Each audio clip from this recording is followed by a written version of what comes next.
the Mississippi Crop Situation Podcast featuring the Crop Doctors. Good morning from the Crop Doctors Podcast studio in Stoneville. Tom and I are here with Gene Merkl, who is the, go Tom, Pesticide Safety Education Program Coordinator. I just say Gene does pesticide certification, but that's a long title, and I didn't want to mess it up. So, Gene, thanks for coming to Stoneville. Glad to be here with you this morning. And hopefully he won't look at me and say, that's not what I said, you messed it up, because I'm pretty good at that lately. There's too much going on upstairs. Titles aren't nearly as important as what you do, and that you do it well. We were joking with Gene that we could stop and cut and slice and do whatever on the podcast, and then as I was saying that, it occurred to me that Gene talks enough in front of people that he probably won't have any need to stop and go back or anything like that. How many talks do you think you do in a year, Gene? Upwards of 25. Okay. So he's about on pace like we are. Yeah. In a given year, we do something along the order of 20 to 30, depending upon how things go. At least earlier in my career I did. I don't know that I do 30 presentations anymore. I don't guess I even keep track of it anymore. We don't do near as many as we used to do. No, that's kind of the part on my annual evaluation. I don't put it near enough time into. I used to do a good job recording that, and I don't record that near as well anymore. Well, we just don't do as many meetings as we used to do. Yeah, our average attendance at our face-to-face recertification trainings is down, especially for commercial. It's on average, pre-COVID was probably 25 to 30. Post-COVID, I would say our average attendance on commercial certifications is in the neighborhood of 9 to 10. Oh, wow. But there's a lot more opportunities for people to go out and do online training. Yeah. And that's made up for a significant amount of that, we believe. Yeah. So, Gene, we're coming up on Christmas. My question for you is, I debated on a food question, which I know Tom enjoys. Oh, yeah. Or music. But I'm going this direction. In your experience, what's your favorite Christmas tradition in your family? We do breakfast tacos on Christmas morning. Okay. And that's something we've been doing ever since my son, who's a big fan of Mexican food, but we've been doing ever since probably he was 7 or 8 years old. I mean, we just... So how did that come about? Just him enjoying it? We lived in Texas prior to moving back to Mississippi in the early 90s, okay. and we adopted some of that culture anyway, and it was one of the things that he particularly enjoyed. Okay. That's neat. Tom, you want to throw one? I'm trying to think. I'm stuck on breakfast tacos. So I like it. Yeah. I would like it too. Love a good breakfast taco. You can't beat it, man. There used to be a place in Amarillo, Texas. It was around the corner from our house. It was unreal. Oh, they do those little diced up jalapenos that you could put on there. Whew, smoking hot. Mm-hmm. Really good breakfast tacos. It's fascinating to talk to people about things that they do on Thanksgiving or on Christmas that are just standard for them year in and year out, and it's never even crossed your mind. You thought, yeah, that's cool. Ours is a little different because our family's kind of split up, spread across the world. Yeah. So we have tended to be in Mississippi for Christmas and not gone to visit family. But I think we're changing that because age of family members and everything at this point, just important to get out there and see them. So traveling is what we can do. Now we can drive everywhere. The nice thing is my parents don't live 17 hours away in South Florida. They're 8 hours away, which is a whole lot easier. Gene, I know a lot of people know who you are, and if they don't know you, they know your name from the program that you oversee. But take a minute and just tell folks some of your history and how you got to Mississippi State and how long you've been here and what your role is. Well, I actually grew up in Starkville and went to school at Mississippi State when I was here. I have a bachelor's degree in landscape architecture, which is a far cry from pesticide safety education, but moved to Texas shortly after that, worked with a number of landscape construction companies, ultimately wound up as a partner with a landscape architecture and planning firm in Houston. We had offices in Washington, D.C., Houston, Los Angeles, and Tokyo. My wife was the director of the Arboretum and Botanic Gardens in Houston. We were sitting on the edge of a hospital bed in 1988 when our son was born and essentially said, wouldn't it be great if Morgan could start first grade in a place like Starkville, Mississippi? And it was one of those unanswered prayers, or an answered prayer that we didn't know we were uttering. And so sure enough, by 1992, when Morgan was 4, we moved back to Starkville, and he did start first grade in Starkville. And we bought the old Phillips Garden Center in Starkville and operated that for some 20, 25 years. And then we had some economic issues, some trouble we had to go through there, and I ultimately decided that we needed to close that business. And really didn't know what I was going to do. And then I answered a call to ministry. I pastor a church in Artesia, Mississippi, and within 3 months of me accepting that position, answering that call, I talked to Mr. Elmo Collum, who was then the pesticide safety education coordinator, my predecessor, and told me he was retiring. And I said, I think I'd like to do this job. And he said, you'd probably be pretty good at it.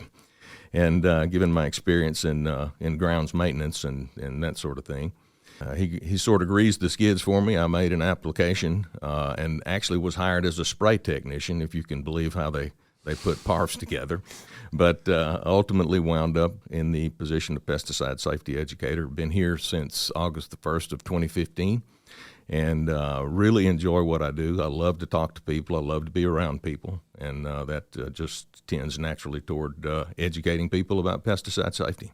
Kind of fits in the mold of what Extension does. Absolutely. That's meeting, greeting, and working with the general public. Super, super important, especially in agriculture. Mm-hmm. Yeah, I haven't met anyone that's really successful in Extension that doesn't love people and love to help people. And the other thing that's great about working in Extension is that I hadn't met anybody in the organization that won't bend over backwards to do whatever they need to do to help you get done what you need to get done. And that's right. We always do the best we can with whatever we have, and oftentimes we don't have enough, but we always make do. Describe pesticide certification, I guess, in general, because I know we have some folks that listen from other states, right? And it's not a one-size-fits-all. There's some unique characteristics from state to state. So I guess describe it in general and then specific in Mississippi. Pesticide safety education is technically a federal mandate. All states are required via FIFRA and the EPA Clean Water Act to provide certification training for anyone who intends to use restricted use pesticides. And that's primarily what this is about. In Mississippi, there are 3, we'll call them categories of certification. They're not necessarily different levels, but they're targeted toward different kinds of individuals. The first would be the private applicator certification, and that's for an individual that is producing agricultural commodity on their own or leased property and wishes to use restricted use products.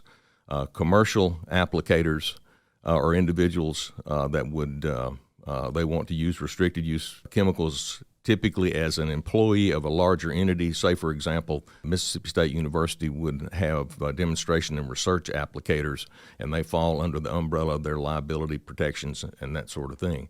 And then the third level is what we call a professional service license, and it's not a certification, it's actually a license, and it does require that you get a $100,000 general liability and a $5,000 payment and performance bond. And this is for individuals who are looking to sell services for hire. And it's important to note that a private applicator cannot do that, and a commercial applicator cannot do that. Only a professional service license holder can do that.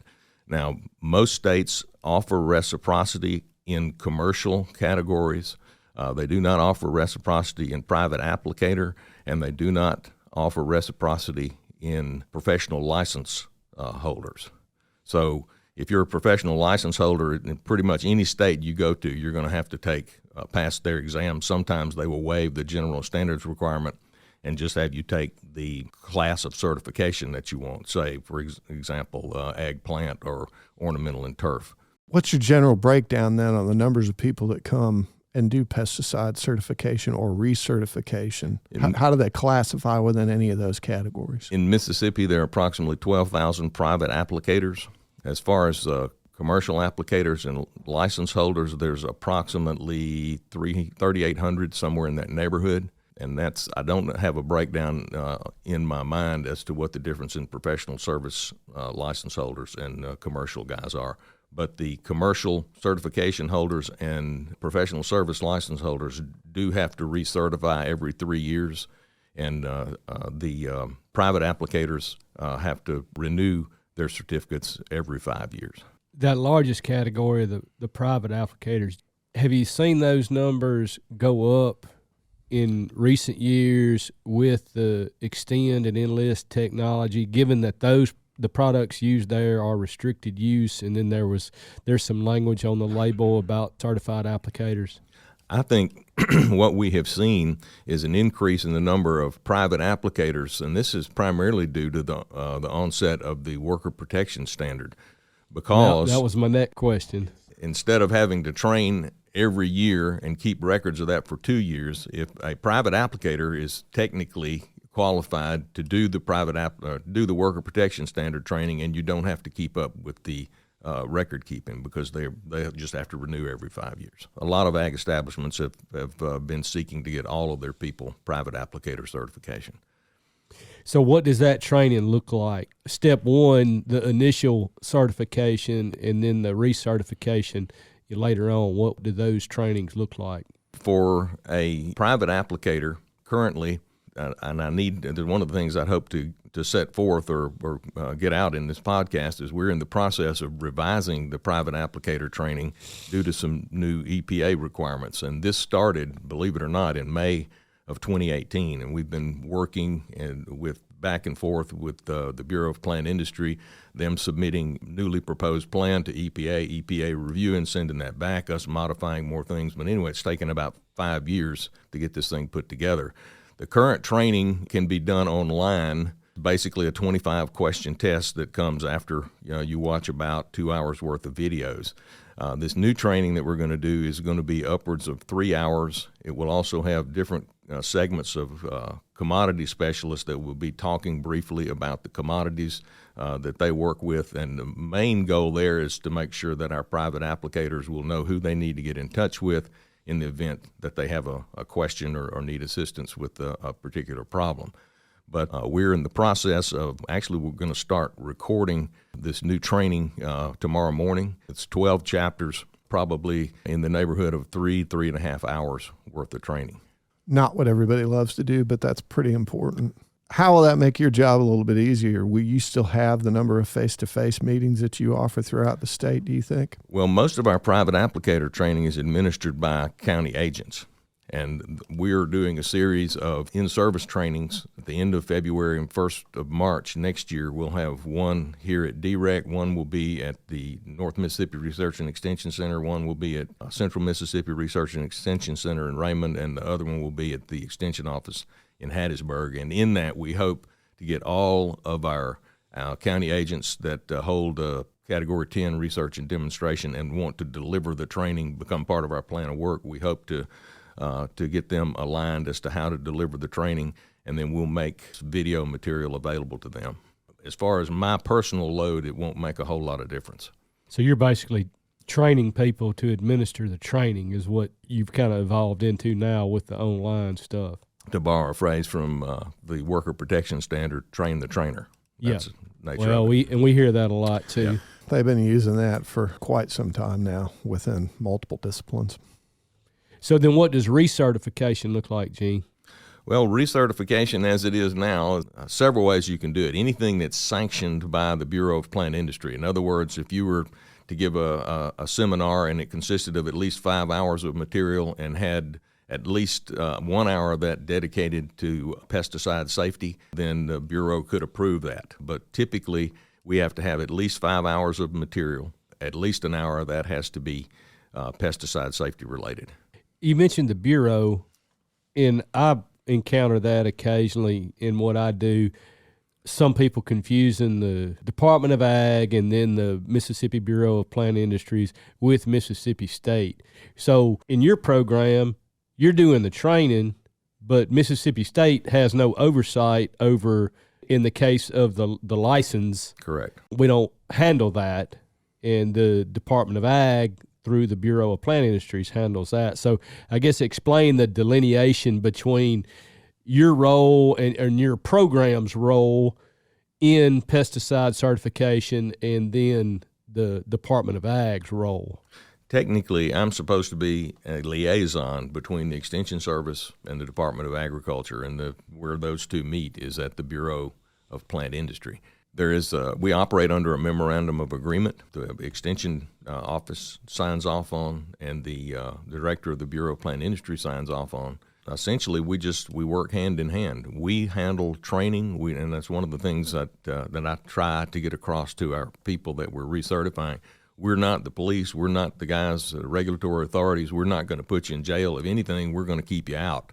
And so we encourage people to come to us if they think they're outside the law or they may have a problem. Then we want to help them get right as quickly as we possibly can. And I would say, in my experience working with the Bureau and the inspectors there, their attitude is pretty much the same. They're not looking to rack up a bunch of fines on our ag producers. They're trying to get everybody as compliant as they possibly can in as short an order as they possibly can. I'd agree with that. We got into it in those first years that the Extend technology was commercialized, and part of the Mississippi label was in-person training, and then that made it onto the federal label as well, and that has since been taken over by the manufacturers. But there was just a lot of confusion. We were administering the training.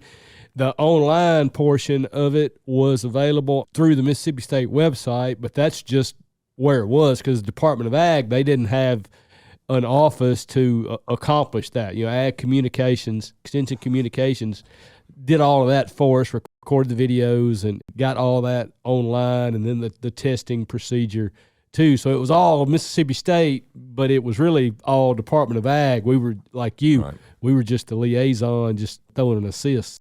I think the Department of Ag had some legitimate concerns about the trend of specialty products having to have specialty labels, specialty training, and then we see what's happened with paraquat with the required trainings for that. And I guess if the cow got out of the barn, you could wind up with all kinds of different chemicals with specialty trainings, and you can only imagine what that would do. And that's why the Bureau, I think, decided to get out of that. Is they had some legitimate concerns about that snowballing. So we got into some serious numbers of people just because it was required and nobody had. It was year one, so everybody needed to do it.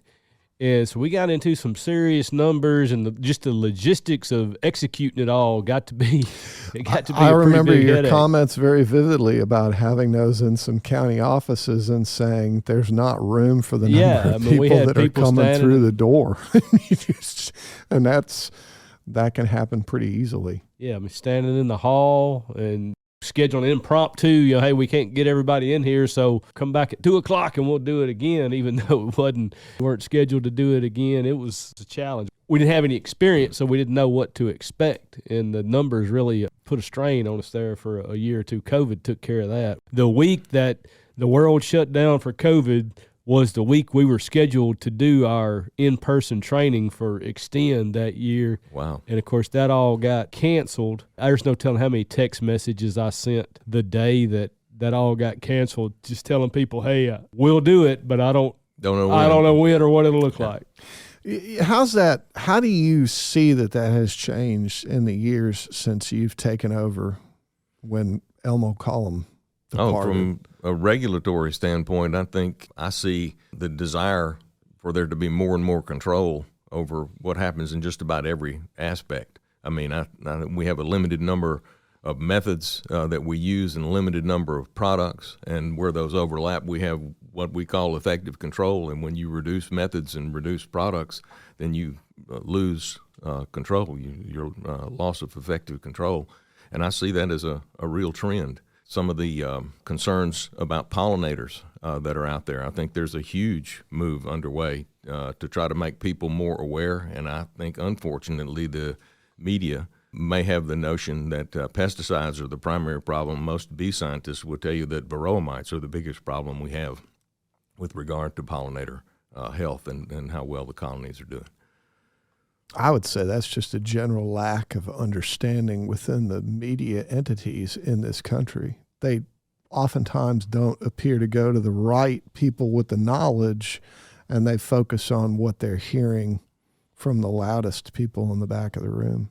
Not to throw politics into things, but it seems to me that there's a narrative out there and if it doesn't fit a certain narrative, then it doesn't get any play.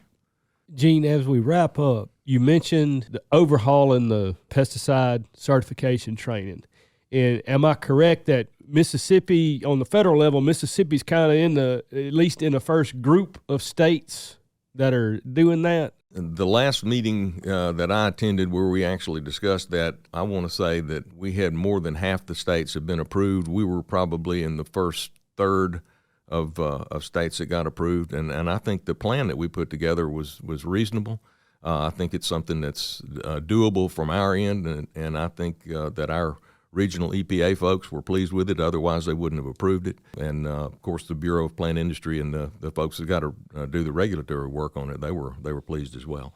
Okay, I couldn't remember exactly. I had heard that mentioned that we were kind of in the first, at least, cluster of states that had gotten that approved. So I think that's a highlight for Mississippi and for your program as well. We try to do the best we can with what we have. Sometimes that falls a little short, but for the most part, we're successful.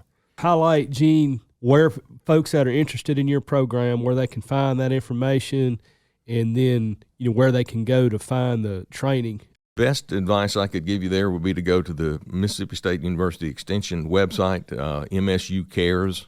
Still type that into a search engine. It will take you there, and then you can go to the search bar there and type in pesticide applicator certification, and that will take you to our certification page where we have information about scheduling for private applicator training, for commercial and professional licensure as well. Anything coming up? Anything you want to highlight on that? Well, today we're doing one of the last trainings of the year here in Stoneville, but we typically do 6 different venues, and we do 4 trainings per quarter in each venue. Gene, thanks so much for coming to visit with us. It's pretty important information, and we know that the job you do probably does not get near as much attention as what it should. Well, again, we're happy to be here, happy to provide the service, and certainly glad to be on with you guys on the podcast this morning. And if we can do anything in the future, or if things update and you need more information, please let us know. We'll be pleased to come back anytime. Thanks, Gene. Thank you. The Mississippi Crop Situation Podcast is a production of Mississippi State University Extension.